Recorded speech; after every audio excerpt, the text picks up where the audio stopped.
Hello, everybody. Welcome back. What better way to start off the new year than to have a story time about myself? So, I've actually tried filming this quite a few times and it doesn't seem to be turning out, and I don't know what I'm doing. So, I'm just going to try and share a little bit of my story time. So, this is just going to be like about how and why I met my husband and got married at 20 years old. Um, I feel like we should start at the beginning of the story. So, I met my husband right after graduation of high school back in 2017. I met him in Colorado at his place of work at Sports Hibbets, and I don't think that's a worldwide thing. I think it's just like a Western thing or something.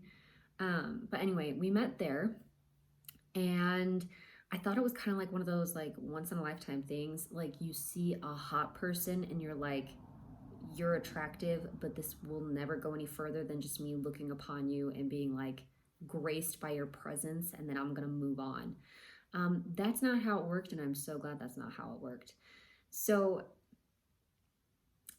he pursued me. He magically like found out who I was, and then like we started talking, and everything was super fantastic, and it was just awesome. But while I was talking to my husband and getting to know him, I was also talking to another boy. We shall call this boy Kale, because I don't like kale for obvious reasons. Anyway, so um, I had been talking to Kale since I was 15 years old, which is kind of a long time, in childhood years. By that time, I had been talking to him for about 4 years now. I turned 19 right after high school graduation, so it had been an extended period of time. But Kale was about to go serve a 2-year LDS mission, so he was leaving in August, and I was left to my own devices. And boy, am I glad, because good merciful. But Kale is a story for another time. Anyway, Kale proceeds to leave, and though I had really enjoyed Kale, and we didn't have like a serious relationship as 14, 15-year-old children. Um, so he would talk to other girls, I would talk to other boys. We were getting to know their personalities, other types of people, whatever. But no boys ever seemed to marry up to Kale until now. So Kale leaves, and I go to my first semester of college, which is at BYU, Idaho, in Idaho, of course. And I went on dates with other boys, but I was also talking to my husband, and I would call my husband regularly, and we would Snapchat video, whatever that was, where you could put like funny filters on your face, and we just talked all the time, and like everything was super fantastic. And I met a lot of duds at BYU Idaho, a lot, a great amount of duds, not very good people, which was kind of sad. I was a 19-year-old kid, and like I was definitely being taken advantage of as a 19-year-old child, which is kind of disappointing, because I did go out with like older guys, because it's college now. There's tons of different people, and you can go out with whoever you want. But I found all of my duds, and I was good. I was like, okay, whatever. So I went home for winter semester, because Idaho has like different tracks, and I see my husband. And when I first got home, he was kind of like frustrated. He was like, why do I out with other guys? My husband was not a member of the LDS church at that point in time. So he was like confused. He was like, what the heck? And I was like, oh, I thought you like understood. And like I cried. We were frustrated. Like things were kind of like sad. And then we were like, you know what? Let's be in a serious relationship. He wanted it. I wanted it. Kale had officially abandoned me. And that is also a story for another time. But anyway, my husband and I were like, you know what? We fit together perfectly. A couple weeks after that, he pronounces to me that he is taking the discussions from the missionaries. And I was like, I love you. It was like perfect. I was so happy, super excited. That was like a really big step. His dad is Catholic and his mother is a Jehovah's Witness. Not full-time practicing, but like that's what they grew up and know. So his household was like really different. I don't believe my husband was baptized as a kid or anything like that. I'm not sure. I'll have to ask him. But anyway, to have him taking the discussions from the missionaries was like a huge step for him. And I was so excited. I was like, wow, this is a really big deal. And I was in charge of like making sure that his baptism day was perfect, that all the people that we really wanted to be there were invited, that we sang all of like the traditional baptismal songs for like 8-year-olds when 8-year-olds get baptized. And I was so excited. It was super fantastic. The missionaries that baptized him were such good people. I'm really grateful for the both of them. They were super amazing. They were also there on our wedding day. But I'm getting ahead of myself. Anyway, so he gets baptized. A couple weeks after he gets baptized, he tells me that he's moving to Idaho. That like rocked my world. It was super crazy to think, holy cow, like this guy that I've only been going out with for like 3 months and been talking to for a period of time, but only been going out with for 3 months, was moving to Idaho, like a completely different state. Like we live 12 hours from our hometown. Like it's crazy. So I was completely shocked. I was kind of nervous for him because he didn't have a job or anything. Like he was just coming to Idaho to be close to me. And I was like, I'm in love with you. Which was so amazing. And like his first several jobs, he like had a ton of jobs the first couple months that he lived in Idaho because all of them were super crappy.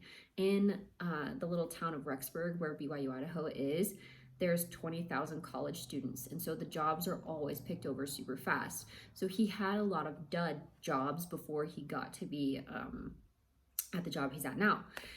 Anyway, so spring semester comes along. We both live in Idaho. It's super exciting. Like I love him so much. We're getting along really well. He's meeting all my roommates. My roommates like love him a lot. We like all hang out together. Like Mikal comes with us on a ton of like our adventures.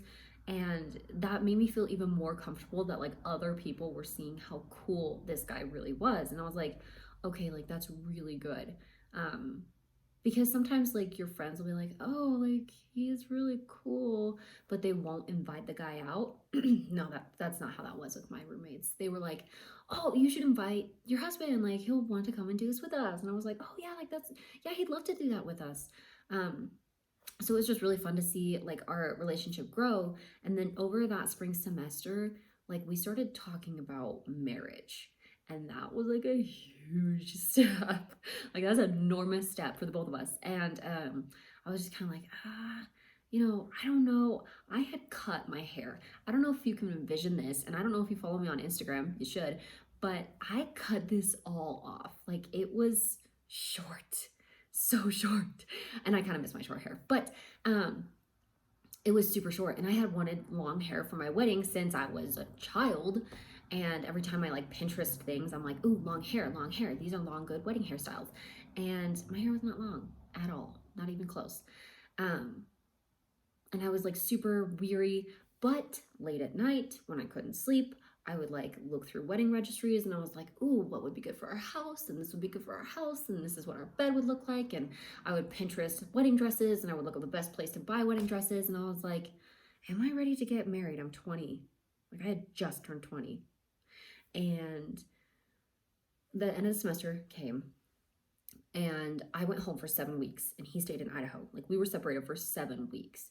And during those 7 weeks, I really got to thinking, okay, is this a good guy? Like, do I like this guy? Do I want him to stay for forever? Because when members of the Church of Jesus Christ of Latter-day Saints get married, we get married in the Mormon temples and we get married for eternity. Like not just mortality. When I die, he's my partner for forever. And I was like, is he the one? And so I was like praying all the time. I was like, Heavenly Father, please give me the answer. Is this a guy that is perfect for me? Does he fit? I mean, my family was kind of like leery because he wasn't a member of the Church of Jesus Christ of Latter-day Saints since birth. So my parents were kind of like, we don't know about that. But his family was fantastic, super supportive. They loved me. We were at his house all the time. It was just like our dynamic was awesome. And so while I was home, I just like, I had this like really good feeling that this was the guy. Like we were meant to be together. And I was like, okay, sounds good. I'll do it. I promise.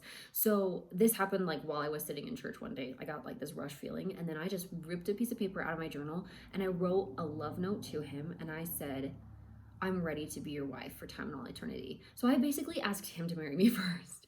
And I gave this letter to him on his birthday when I got back to Idaho and he came back from training.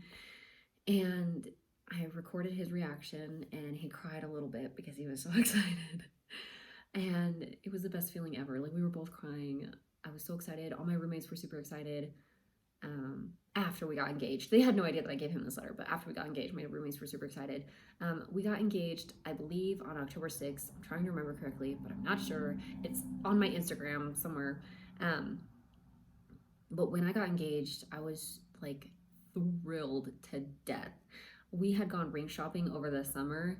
And like all the rings that we picked out were like rose gold. He picked rose gold, which I absolutely love. It's like the cutest thing in the whole world. But like when he asked me to marry him, he actually didn't ask. He slipped the ring on my finger. He didn't ask. But I had asked him to marry me, so maybe he didn't feel like the necessity of asking me. So he just slipped the ring on my finger and I was like, lit, we're gonna get married. So we got engaged in October and then we got married in April 27th of 2019. We're actually coming up on our 1 year anniversary and this is my best friend.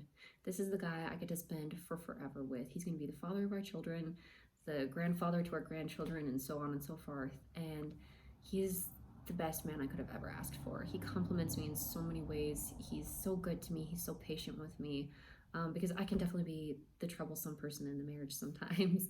And marriage is hard work. It really is, but it's so worth it. It's so worth it. And I just want to start off the new year with a little bit about me and why I got married and how marriage has changed me in so many different ways, and how my husband has encouraged me to start this channel and impart some of my funness with you guys. But thank you so much for being here, for supporting me, and helping me live out my dream. I hope that there will be more story times to come because I definitely have a lot of story times about a lot of people in my life. And I personally love watching story times, because sometimes people have gone through some crazy stuff, and I love crazy stuff. But thank you so much to all of you, like now and in the future. And I hope you all have a wonderful new year and that you are able to do everything that you've ever imagined. And if you get married, I want to know about it because I love weddings so much. They make me so happy because I'm so happy. But thank you guys so much. I love you down to the bottom of my heart, and I will see you guys in the next video. Bye.